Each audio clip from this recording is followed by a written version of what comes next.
Let's look at an introductory application. We all love coupons, right? Or at least I know I do. Let's say in the mail you receive a coupon for $5 off a pair of jeans. When you arrive at the store, you find that all of the jeans are 25% off. You find a pair you like for $55.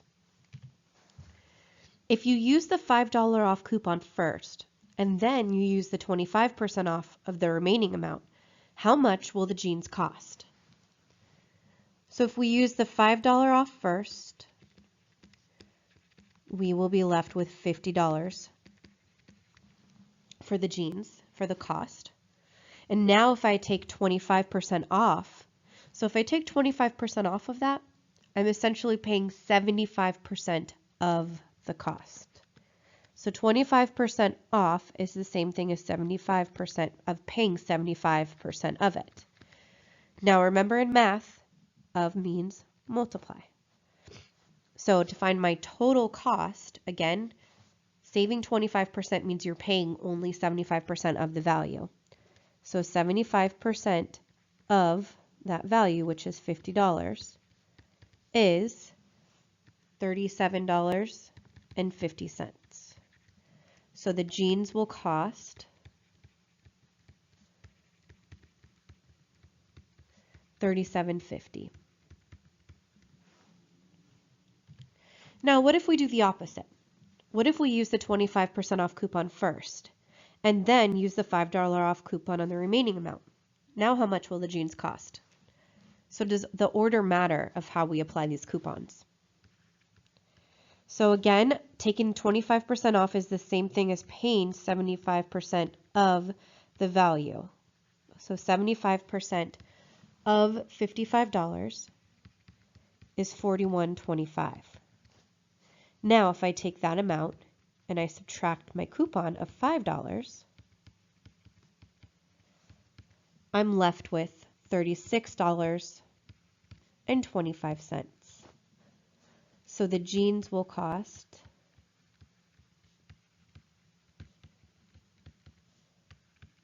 $36.25.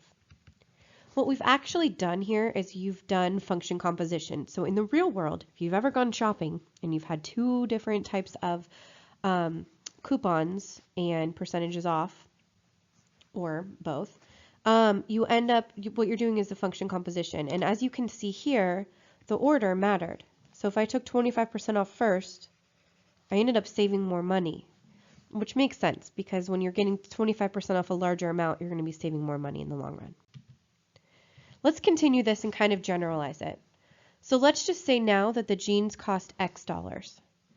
Write a function, f of x, that represents the cost of the jeans after the $5 coupon.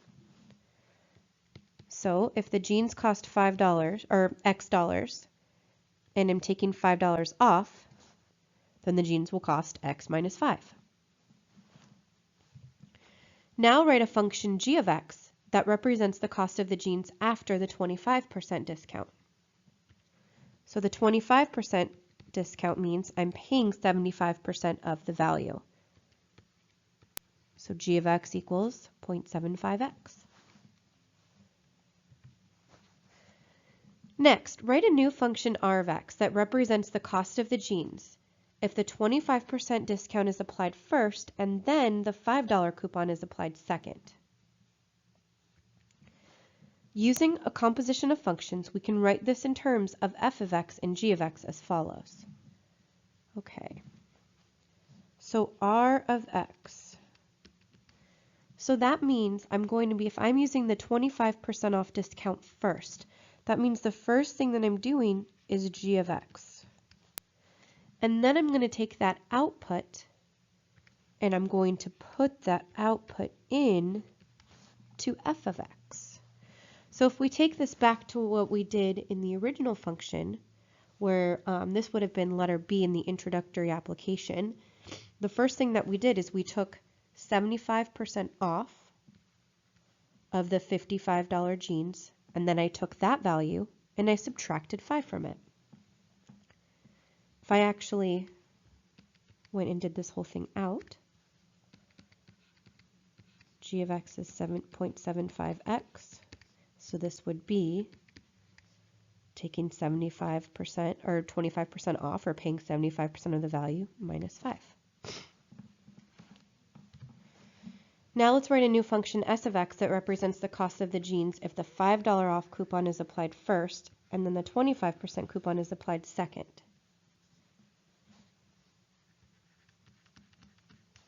So $5 off coupon first means that I'm first doing f of x, and then I would take that value and input that into my g of x function. I would take 75% of that new value. So if I actually put this all out, f of x is x minus 5, so I'm going to replace f of x with what it is, and then substitute that in to g of x. So you're taking 75% of the original value of the jeans minus 5.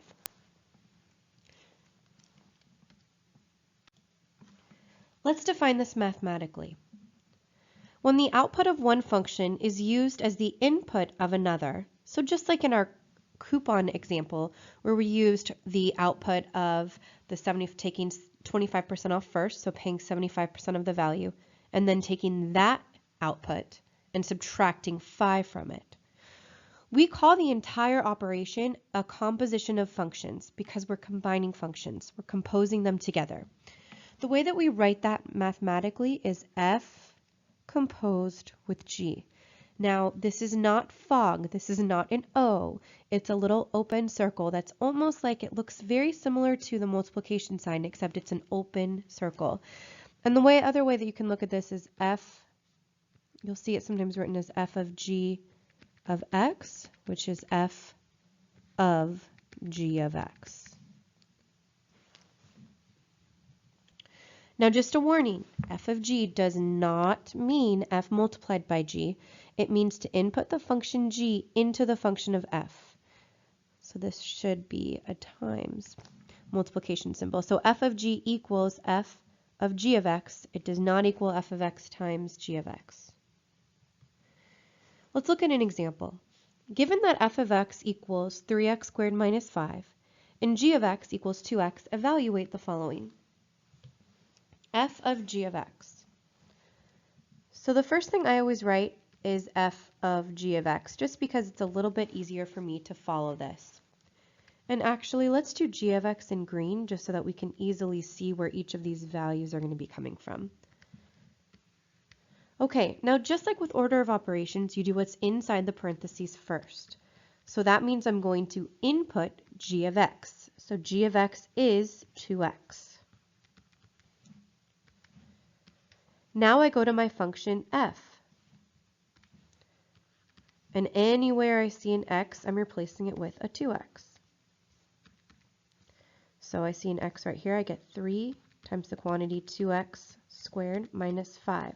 So basically, you guys have already done this step a lot in previous math classes, as well as in the first section of this class. The only thing that's new is this first step of recognizing what this means. So again, this notation means f of g of x. So you first put in what the output of g of x is, which in this case is 2 of x, and then you substitute that output into your f function. When I simplify this out, I get 3 times 4x squared, because 2x squared is 4x squared, minus 5, which gives me 12x squared minus 5. Next example, g of f of x. So this means g of f of x. Okay, so I'm going to go to my f of x function and input what that is into these parentheses. So f of x is 3x squared minus 5. And then I'll go to g, and anywhere I see an x, I'll replace it with 3x squared minus 5. And then I'll simplify, which gives me 6x squared minus 10. Now let's say instead of having an x, we have an actual value. So again, this does not mean g of g times 3. This means g of 3. So first we figure out what the output of g is when I substitute in 3, and then I put that whole output back into g again. So g of 3, I'm going to do this kind of on the side.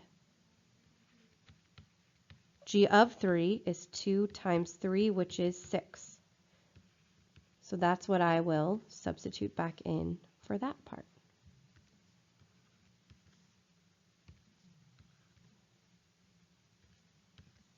do a little box there. So now that I go to G, substitute in 6, and I get 12.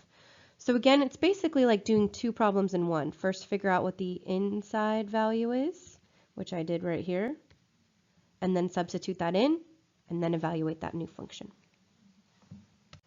Let's do more examples. Given h of x equals x squared minus x, and p of x equals 2x plus 1, evaluate the following. H of p of x. So that means we're going to be plugging the output or substituting in the output of p of x into h. So p of x is 2x plus 1.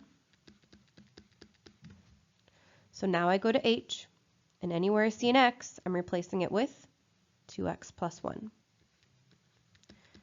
This gives me 2x plus 1 squared minus 2x plus 1. Now I'll factor this out. So 2x plus 1 squared is 2x plus 1 times 2x plus 1. This gives me 4x squared plus 2x plus 2x plus 1. And then I'll distribute this negative sign through, which gives me negative 2x minus 1. Combine like terms, and that leaves me with 4x squared. And then I get 2x plus 2x is 4x minus 2x leaves me with 2x. And 1 minus 1 is just 0. So there's our end answer. H of p of x is 4x squared plus 2x. Let's evaluate now the opposite way. Let's do p of h of x. So the first thing we'll do is substitute in what h of x is, which is x squared minus x. And then I go to p, and anywhere I see an x, I replace it with x squared minus x. And this gives me 2x squared minus 2x plus 1. Last, p of h of negative 1. So this means p of h of negative 1. So first you evaluate h of negative 1, and then you take that output and substitute that into p. So h of negative 1. You could do this all in the parentheses, but I like to kind of do it on the side just because it looks a little less daunting. So h of negative 1 is going to be negative 1 squared minus a negative 1, which gives us negative 1 squared is 1, minus a negative 1 is plus 1, which is 2. So that's what I'll substitute in for h of negative 1.